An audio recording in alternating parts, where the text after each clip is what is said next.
яъне рӯйхати 120,000-ро дар назар дорем. барои ба кор қабул кардан умуман не ҳозир сар шидагӣ нестай. салом тамошобинони барномаҳои Сорбон Сафаров.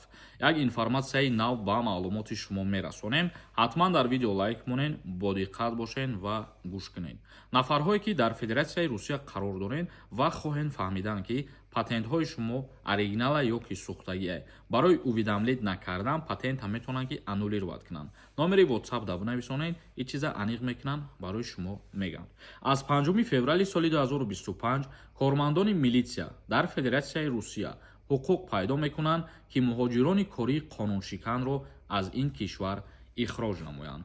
пештар дар ин кор ҳуқуқ надоштанд. яъне ки баъди 5 феврал киҳоро депортатсия мекунанд? ҳар нафаре ки номаш дар чорни списка буд ва будубоши хича қонунӣ накард, дар ҳолате ки дар рейдҳо дастгиршон мекунанд, аллакай коркунои милитсия метавонанд ки аз Россия депортатсияшон кунанд.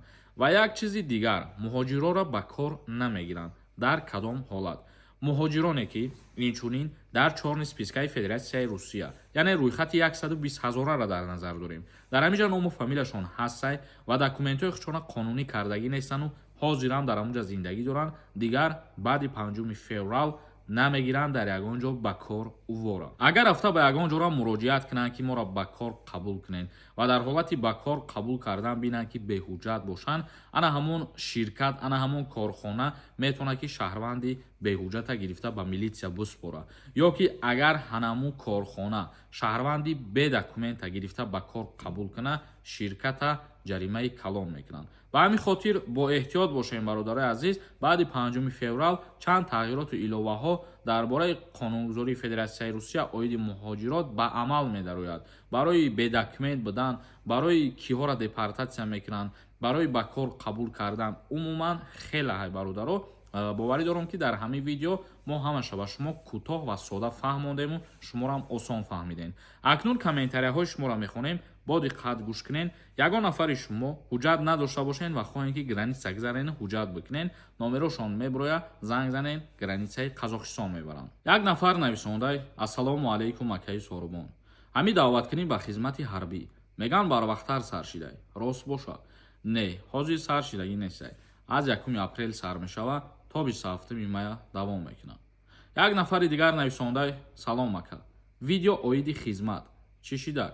мо дар бораи тағйирот ва иловаҳо дар бораи хизмати ҳарбӣ дар канали дигари видео карда партохтем, метавонед даромада тамошо кунед. як нафари дигар нависондай: салом ака, гапотон 100%. зиндаву сарбаланд бошед бародари азиз, миннатдор аз шумо. як нафари дигар нависондай: ака, ман Москва ба Тоҷикистон омадам, номам дар чорни списка буд, баъди 10 рӯз бо буравам мешава, проблемам намешава.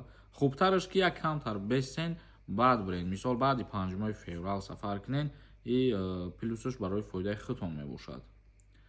як нафари дигар нависондай: акаи Сорбон, ман дар чорни списка будам, то кая вақт дорам ки бурам аз Россия? то 5 феврала ё то 30 апрела? баъди 5 мо гуфтем ки аллакай депорткунӣ сар мешава. шумо пеш аз 5 бояд ки аллакай аз Федератсияи Русия баромада бошед. як нафари дигар нависондай: ассалому алайкум акаи Сорбон, яка писар ба хизмат даъват мешавад? не, нафарҳое ки як фарзанд мебошен аз даъваткунӣ ба хизмати ҳарбӣ озод ҳастем. ҷамшед нависондай: ассалому алайкум Сорбон, патента ҳозир чанд сум супорем?